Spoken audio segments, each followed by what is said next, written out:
अस्सलाम वालेकुम दोस्तों, welcome back to our channel find Urdu. Unveiled unveiled का मतलब है बेनकाब करना, जाहिर करना।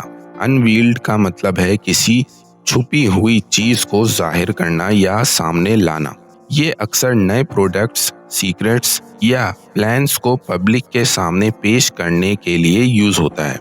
जैसे नए मोबाइल फोन्स को लॉन्च करते वक्त कंपनीज ने उनका डिजाइन अनवील किया। The company unveiled it's latest product today.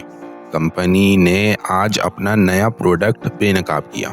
दोस्तों, अनवील्ड का मतलब है किसी छुपी हुई चीज को जाहिर करना, जो अक्सर अनाउंसमेंट्स और प्रेजेंटेशंस में यूज होता है। उम्मीद है आपको अनवील्ड का मतलब समझ में आ गया होगा। मिलते हैं नेक्स्ट वीडियो में। शुक्रिया।